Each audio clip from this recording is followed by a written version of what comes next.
Let's continue our discussion of Emily Falk's book, What We Value. Today is the third part of our interpretation. This part is about how to change a person. That's perhaps an eternal theme in the social sciences.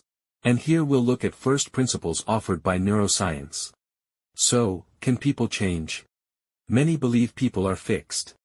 There's a famous line attributed to Japanese management thinker, Kazuo Inamori. Among adults you can only sort, not educate. Try to restrain yourself from correcting other people's thoughts and desires, because people can't be awakened. Only jolted awake by pain. Today you'll often hear variants of that idea everywhere. With employees, friends, relatives. Just filter them, don't try to change them. People only try to change their children, and often fail. It does seem hard to change people. But have you heard of the pig butchering scam? A fraud ring studies a target in depth, builds a tailored scenario, leads them step by step into a trap, and eventually steals their money. I suspect the people running those scams do not believe people can't change. They must believe that once you find the right key, you can get anyone to do anything. So maybe people aren't unchangeable. The key is whether you're willing to do the work to study them. And most of the time, you don't need enormous effort. In this chapter you'll see that changing someone's mind can actually be surprisingly easy. To change someone's behavior, you must change how they value things. People move toward what they judge to have high value, and away from what they judge to have low value. The brain's value system tells us what's good. As we discussed before, value judgment is a weighted average calculation that, in theory, involves many cues. Each with its own weight. We also noted the two cues people often prioritize most. The self-relevance system and the social relevance system. Me, and we. If you can link something to either of these systems, you can effectively perturb a person's value judgment. In fact, at any moment there are many cues you should include in the calculation. Consider self, others, health, taste, money, long-term return, environmental impact, and so on. But the brain is not a high-performance computer. It cannot consider everything at once. So value judgments are often rough, even frantic, approximations. Sometimes a crucial cue doesn't occur to you, while an unimportant cue ends up steering your decision. Therefore, if you can prompt someone to consider particular cues right now, you can influence their valuation. Falk tells a true story about an NBA-caliber high school prospect. Imagine it's the 1960s and you're a high school basketball coach, who discovers an incredibly talented kid. The boy comes from a Jewish family that recently emigrated from Romania. They struggle financially, running a small shop to get by. His parents work long hours and need their child to help in the store as soon as school is over. Their expectation is clear. Study hard and get into college. In that situation, if you bluntly try to persuade the parents, your son is a good basketball player. Can he train more? They would likely refuse. In that culture they don't value sports. Basketball looks like a distraction from study and work. But the coach took a clever approach. He called the parents and said only two things. First, your son is the most determined player I've ever seen. Second, he can get into college, because of his basketball skills. Then he asked, could you come to watch one of his games? They agreed. For the first time they closed the shop early, went to the school to watch, and then allowed the boy to train more. See? The coach focused on the two value cues this family cared about most. Determination. Matching their work and dedication ethic. And, college admission. Their top aspiration for the child. This is called focusing. Focus on the single most important cue you want to activate, and downplay the rest. Don't mention how many hours training takes or the fees. Not yet. Wait until they've said yes. Focusing means you decide which items are included in the person's value formula. You set the agenda. The principle is simple but powerful. Understand this logic and you've learned a high-level art. Value computations tend to concentrate automatically on the immediate, neglecting future or long-term cues. The present is salient. It's right in front of you. Its impact feels immediate. The gap between present and future is so large that people often imagine their future self as another person. We noted earlier that when you think of the self, the brain's self-relevance network lights up. Experiments show that, when we imagine ourselves several years ahead, that self-related network often does not light up. The brain treats the future you like a stranger. Not everyone is like this.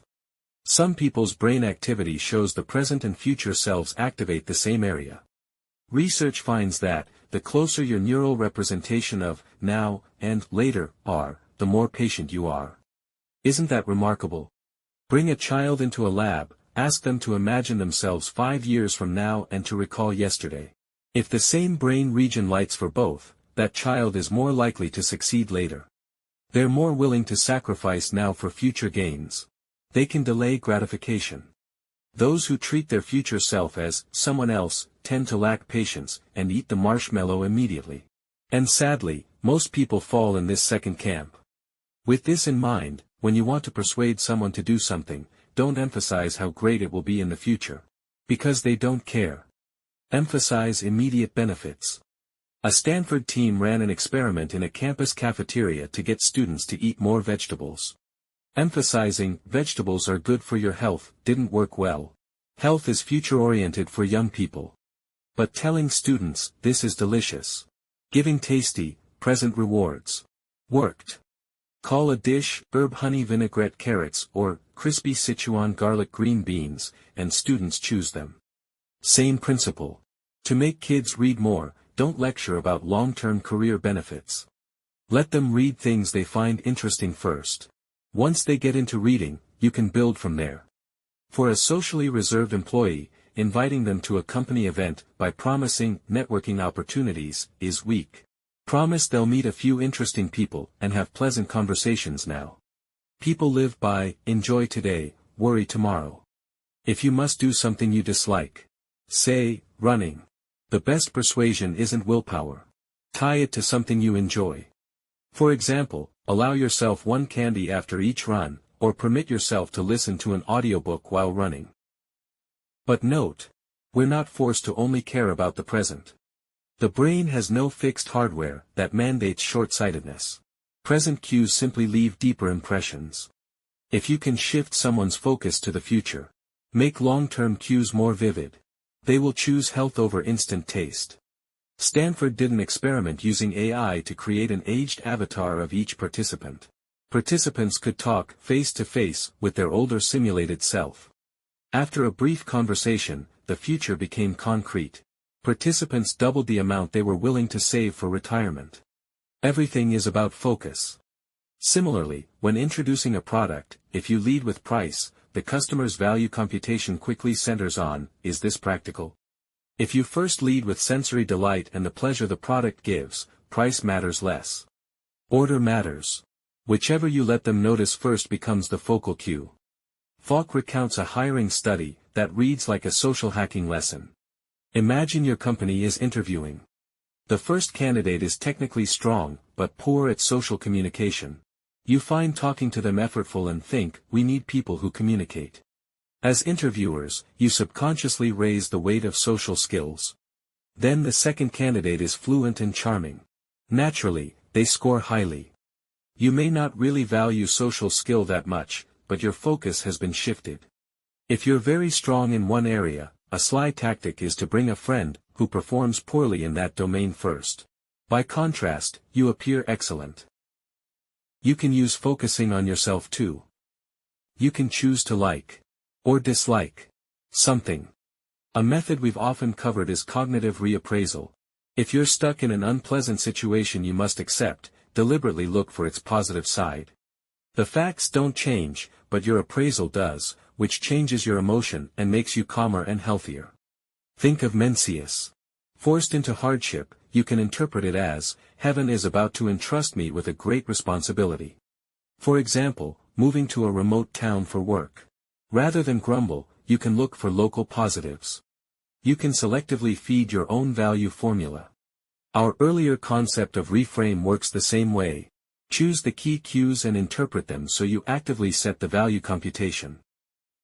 There are many ways to shape value judgments. Yet the highest aim is to consider cues comprehensively, assign weights rationally, and reach the best judgment. Why wait for others to remind us of long-term importance? Why not weigh things scientifically ourselves? That requires a bit of mindfulness. Calm, objective analysis of cues. Or stepping out to a third-person perspective, treating yourself as one cue among many. Incomplete consideration breeds bias. Just as we date people like ourselves, organizations hire many people like themselves. But studies suggest you should diversify cognitive styles. A recent event is worth noting. Reddit, the largest online forum community in the US, has a board called r/ChangeMyView, where people post opinions and invite others to change their minds. When someone persuades the poster marks it. On April 28, a bombshell broke. Researchers at the University of Zurich deployed 13 AI chatbots that pretended to be ordinary users and engaged with real forum members over months, attempting to change their views. And they succeeded. The AI persuaders outperformed humans. In some cases achieving 6 times the persuasion success of real users, when they applied specific techniques. What techniques? Tailored argumentation. The AI analyzed the target's entire posting history to infer interests, personality, style, and political stance, then crafted bespoke messages that hit the mark. In short, AI-enabled, targeted pig butchering, but for persuasion. The study stirred controversy. It's deceptive and violates Reddit's rules. Yet the result confirms what we've emphasized. People assign high value to things that resemble themselves. If you can't persuade someone, it's usually because you don't know them well enough. With AI's help, understanding a person deeply is no longer hard. That's it for today's content. Thank you for watching, and I'll see you in the next video.